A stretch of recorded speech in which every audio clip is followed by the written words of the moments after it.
Welcome back inside the Now Morning Show. If you hear the music in the background and you're looking at the visuals, you might be able to put them together because the guy we have on set has a new exhibit called Up to Now, and he actually did the artwork for the album cover that would have featured We Home from Kes, which is where this song came from.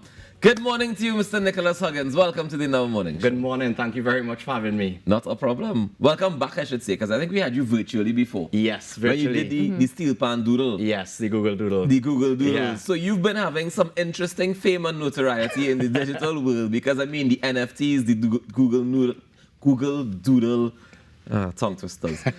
How things been working out for you so far? Yeah, things have been going well. Of course, I call it my day job, but I'm self-employed. I have Backyard Design, which is a branding and packaging design agency. So since the Google Doodle, things have gotten a lot busier. And then, of course, I also do my digital illustrations. I do art. So other than the graphic design side of it, which is my day-to-day activity. This is what pays the bills. Yes, what pays the bills. I also do art, and I decided that this year would be the perfect time to have my first ever solo exhibition. What made you decide that? So I originally wanted to do it in 2020 because that would have been the year I celebrated my 30th birthday. And I thought it'd be a nice sort of wrap up 30 years, have an exhibition, but then of course the pandemic. And then this year, on my Facebook memories, it came up that I had graduated from university 10 years ago. And I was like, that has a nice kind of serendipitous thing. 10 years as being a professional creative, this would be the perfect time to kind of do my own solo exhibition. And I understand it's your first solo exhibition. First solo exhibition, yes, yes. Great. So let's talk a bit about this solo exhibition and when is it taking place? Where is it taking place? So let's get the details. The opening night is Tuesday, December 19th, which is next week Tuesday. And it will be at the Art Society of Trinidad and Tobago. The opening night is from 5 to 8 p.m. And then the show extends until Saturday the 23rd, so 2 days before Christmas. And so that Wednesday the 20th to the 23rd, it will be open during the regular gallery hours of 12 to 6 p.m. 12 to 6 p.m. And so tell me something. I'm very familiar with your digital work, some of which we're seeing on now, but you do hand-painted and that kind of stuff too. Is all digital? So the majority of the work will be digital because that is the majority of what I do, right?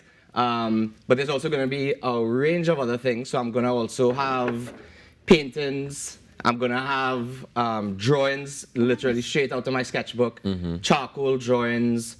I also have not announced this before, but I'm going to have 20 ceramic mugs that are hand painted. So I actually collected them yesterday. They got fired up in the kiln over the weekend, and they came out looking really nice. So that's one of the little surprises that I have in store for people coming out to the show. It's funny you would say that because earlier this morning Natasha was telling me that she has an obsession with mugs. And now I know where I'm going to get her Christmas present. So tell me something. At the Art Society, we can purchase these pieces of work as well? Yes, people can purchase. Of course, with the stuff like paintings and drawings, there's only going to be one of each available because it's original artwork. But the cool thing about digital prints and digital artwork is that it could get sold multiple times. Right. So one piece could be sold multiple times, and they're going to be different edition sizes. So one of them may be available 10 times, one of them may be available up to 250 times.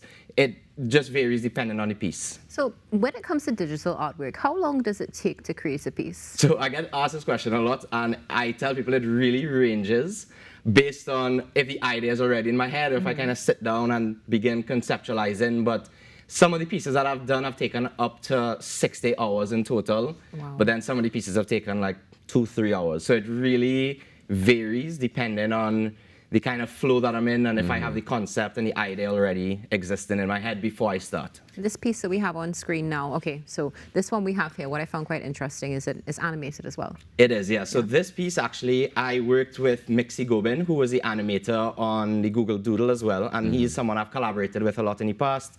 And he basically added all emotion. There's also a back-end soundtrack to this, which was created by A.T.N. Charles. Also another collaborator of mine, also someone who collaborated on the Google Doodle as well.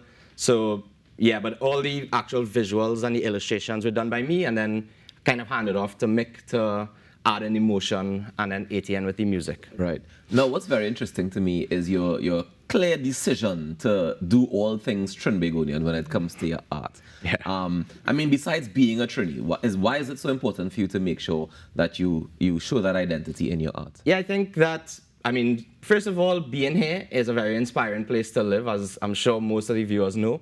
So I just kind of drive around, walk around. I go on a lot of walks, and I just pick up little snippets of inspiration as I go along. I think when I went to university in Savannah, Georgia, and they have a very clear sort of historical preservation element to that city, right?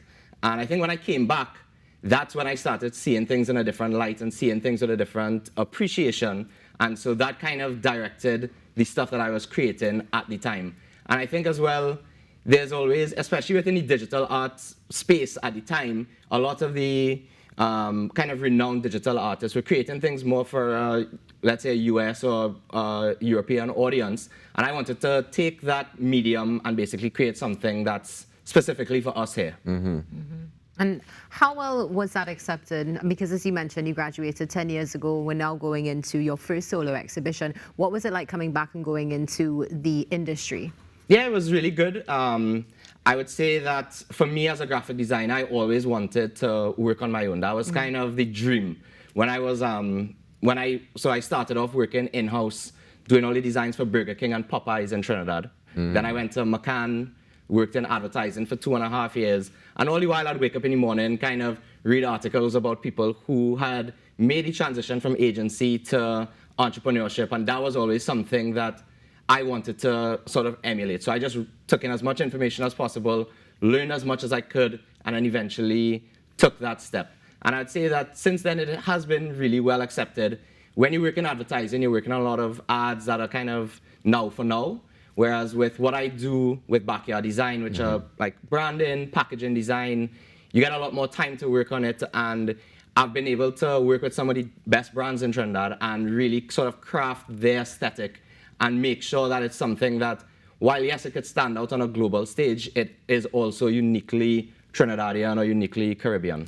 And that's something that I don't take for granted at all, because when I see your work, the one thing I always say is like, yeah, I can always tell when it's Nicholas' work, because it looks very, very Trinbagonian. It's funny how that works, right? Because you said you came back and then you were able to see Trinidad from that perspective, and your art reflects that perspective that you now see. So what do you plan to do next? That's a good question. I mean, just continue working, and I mean, for me, things always sort of just pop up, and I just kind of try to take every opportunity as they come. I think that with this exhibition, it's going to be a lot of what I consider to be my best work over the last few years. Up to now. Up to now, yeah. That's going to be shown. And I was actually driving yesterday with my wife, and I was kind of like, you know what, this would be a good opportunity. Next year, I could try to put out a whole entire new body of work. So I'm always onto the next thing already, trying to think about what next to do. But I think that this exhibition will really sort of wrap up my first 10 years and then kind of open for next year to create a new body of work or whatever the case is. Now, Nicholas, when I hear you talking, sorry to interrupt, Tash, I just saying, like, when I hear you talking about your experience, you know, how you came back from school and you started working and you get into this and you start your own business, it sounds like smooth sailing. But I'm sure that there were some challenges along the way. Of course, yeah. I mean, I want you to share, because I know that there might be young graphic designers or young artists who looking on and they're saying, well, I want that ride that Nicholas got, but it doesn't come without its challenges. So tell them about some of the challenges that you had to overcome. So I would say, first of all, the sacrifice of my own personal time. When I was working at McCann, for instance, I would wake up every morning at around 5:30 and I would put in about 2 hours of work before the day starts. During my lunch hour, I would probably work on an illustration, and then after work, I'd go home and continue working on different freelance projects or whatever the case is. So within that first like 5 years, I'd say, it was a lot of personal sacrifice in terms of time, and of course, taking the risk of, is now the right time to sort of leave my kind of comfortable agency job and jump out on my own? But at that point, I had sort of built up some clients that I knew would make the transition a lot easier. So I would say to people just to kind of try to be as intentional as possible with what you're doing, how you're spending your time, as well as like, don't just come and be like, okay, I'm just gonna do this and expect that everything falls into place. There's a lot of foundation that goes into basically being able to have these things in place so that it becomes a little bit smoother once you make that transition, you know? Definitely. Well, as we mentioned, just going back to your artwork, of course, being Trimbegonian, definitely inspired. We have a beautiful piece on set called The Pan Man. Can you share with us a little bit about it? Yeah, so this piece was actually created for the 60th independence. Okay. And I kind of like to sort of bookmark all these different aspects of my life as well as Trinidad and Tobago, and always just create these pieces that I release on these specific dates. So like, for instance, on my wedding day, I released a specific artwork, and this was released for the 60th anniversary of our independence. And this was also one of the first pieces that I created for myself, or for just for the sake of creating it, after the Google Doodle.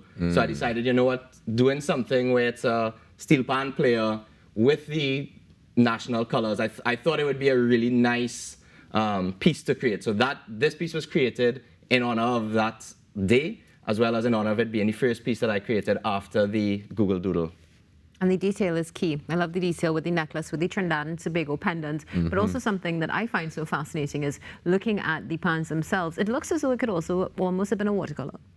Yeah, so the cool thing with digital, the digital medium now is that you have access to all these different brushes and you can sort of emulate things. And I do try to incorporate different looks into the work. So there's going to be different patterns, half-tone patterns, as well as that sort of like watercolor vibe on the pan. So I just try to kind of mix stuff up and see how it comes out in the end. As an artist, how important is it for you to understand how the brushes work in real life versus putting it on digital platform, or does it not matter at all?